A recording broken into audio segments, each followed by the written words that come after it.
After a few more minutes, Amber gently disengaged her nipple from Jimmy's mildly protesting lips and carried him over to the crib. His eyes only opened once in a state of sleepy half-slumber. She laid him down in the crib and draped his small receiving blanket over him and tucked a teddy bear in at his side.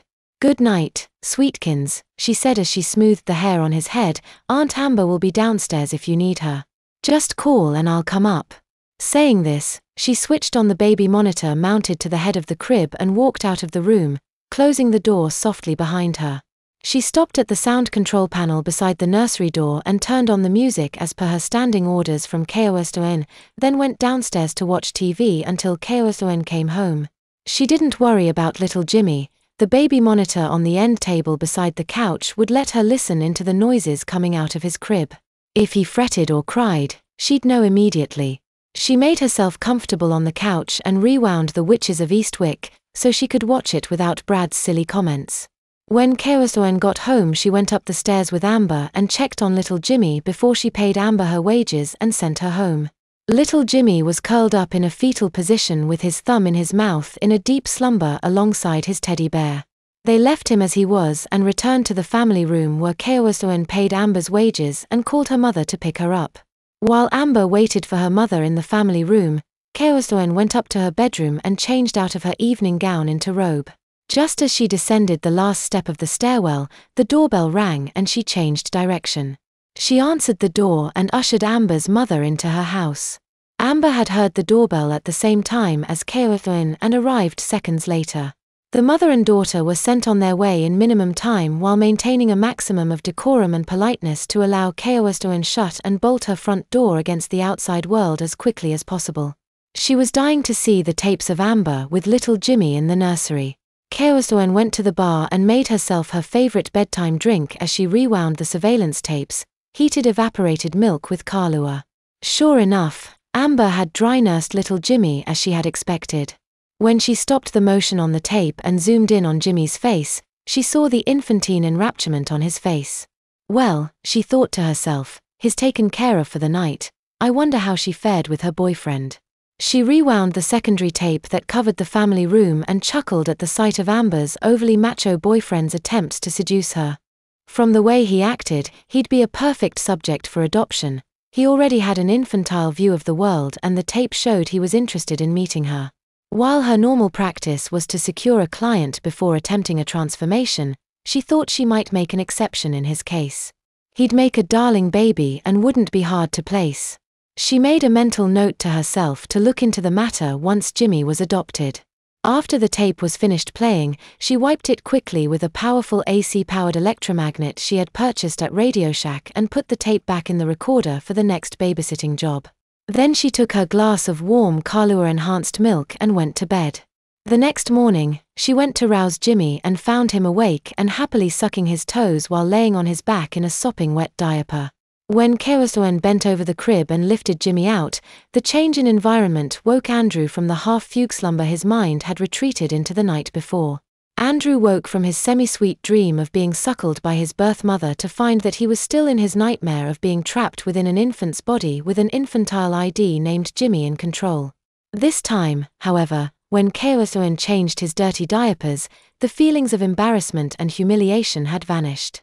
Like a dimly recalled experience of cotton candy, the embarrassingly messy parts of being diaper-dependent were forgotten, leaving only a vague remembrance of sweetness and well-being afterwards. Having his diapers changed felt good. Being clean and feeling the thick padding of the disposable between his legs felt good too. He knew he should be angry over what KOSON had done to him, but Andrew no longer had it in him to be angry with anyone.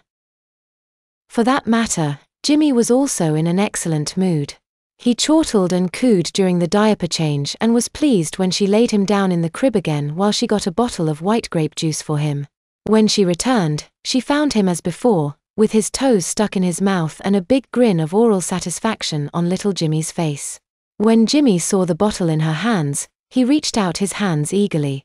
She handed the bottle down to Jimmy and smiled as he stuck the nipple in his mouth and began sucking furiously. Then KOSON turned on her heel and left the room. She knew that he'd fall asleep again after his bottle of juice and nap for a short while before he woke again. The sensation of nursing on the latex nipple was astonishing for Andrew after the previous night's experience with Amber. His mind flashed rapid sequences of visual memories of sucking on Amber's teat intermixed with ancient memories of being breastfed by his mother as an infant. All the memories seemed to merge into a vast pleasurable gestalt that gave him a deep-seated sense of contentment and comfort. There was no shame in what he felt. Andrew reveled in the soul-satisfying sensation as his thirst was quenched and his tummy filled with the sweet, easily digested liquid. The feeling of the nipple as it moved against his lips and roof of his mouth sent him into ecstasies of rapture. His mouth seemed 10 times more sensitive than it had the day before. Andrew was puzzled by the fact that even though his mouth was the same size relative to the nipple on the bottle that it had been the day before, it seemed to have grown in importance. He realized then that just as Jimmy had enjoyed sucking on his toes, so had he. Somehow his sensual paradigm had changed while he slept from genital to oral pleasure. What truly amazed Andrew was that he was perfectly comfortable with the change. When Jimmy became sated and allowed the bottle to fall from his hands as his eyes closed in slumber, Andrew too drifted off into a restful sleep. Andrew awoke to find Keowastoin changing his wet diaper before she sat him in his high chair and fastened his plastic bib around his neck. She opened a small jar of strained oatmeal with applesauce, began feeding him his breakfast without a word. Strangely, the baby food no longer had a bland foul taste to Andrew. The intensity of the baby food sensations that filled his mouth surprised Andrew.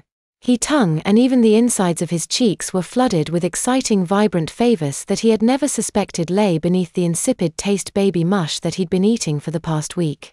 Jimmy enjoyed it too. He waved his hands around joyously at the sweet taste of the oatmeal while Andrew pondered what was happening to him.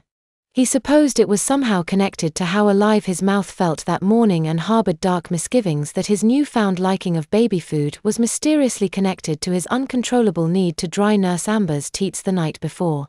Whatever had been done to his mind, Andrew knew he'd never be the same again.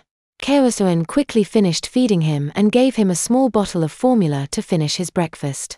Jimmy hungrily suckled the nipple, drawing the warm, off-white liquid from the bottle into his mouth to trickle down his throat.